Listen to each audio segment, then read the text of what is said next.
Učenici Srednje škole za informacione tehnologije ističu se svojim širokim obrazovanjem koje nije fokusirano isključivo na IT. Zato ne čudi što je upravo u ITHS-u za učenike organizovana panel diskusija na temu kako pridruživanje Srbije Evropskoj uniji utiče na tvoje obrazovanje. Teme su bile jako ozbiljne i jako interesantne. Interesantno mi je to što u ovim godinama oni su pokušali nas da uvedu celu tu priču o Evropskoj uniji, kako sve to ide i da nam pokažu šta je to istina, a šta je samo medijska priča o Evropskoj uniji i koja je neka ta lažna strana svih tih priča,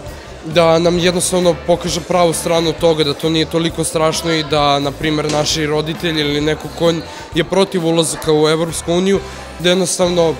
malo to više objektivnije pogledamo i nekako na pravi način da nas nauče svemu tome. Saznala sam kako izgleda, saznala sam šta nam sve omogućava Evropska unija, koje su dobre i loše strane i saznala sam, jasna mi je slika više mnogo Evropskoj unije nego što je bilo. Pre svega ovo predavanje je dosta bilo dobro organizovano i svidelo mi se zbog tema koje su trenutno dosta aktualne u ovoj državi i dosta ima nekih dodirnih tačaka i ono što čujemo u svakodnevnom životu i u medijama, dosta su stvari razjasnili i predstavili neke nove stvari i neke nove aspekte kroz koje možemo da gledamo, sagledamo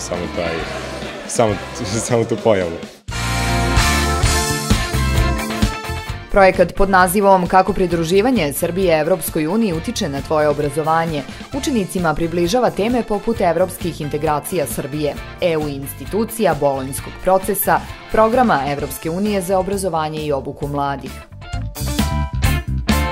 Kroz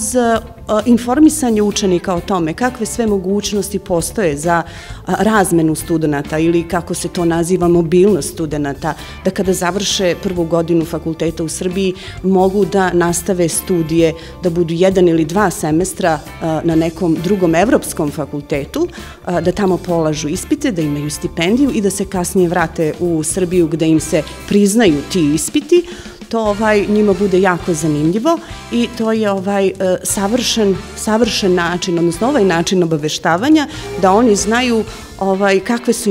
kakve su im sve mogućnosti za studiranje. Mislim da je dobro da im se pruže informacije, one opšte imaju, ali neke specifične sa kojima možda nisu bili upoznati i ujedno budući da je ovo ipak nivo srednjeg obrazovanja gde su oni, tako reći, na korak od statusa akademskih građana, uskoro će se oni biti studenti, da se testira na neki način njihova sposobnost kritičkog razmišljenja, vođenja diskusije, postavljanja,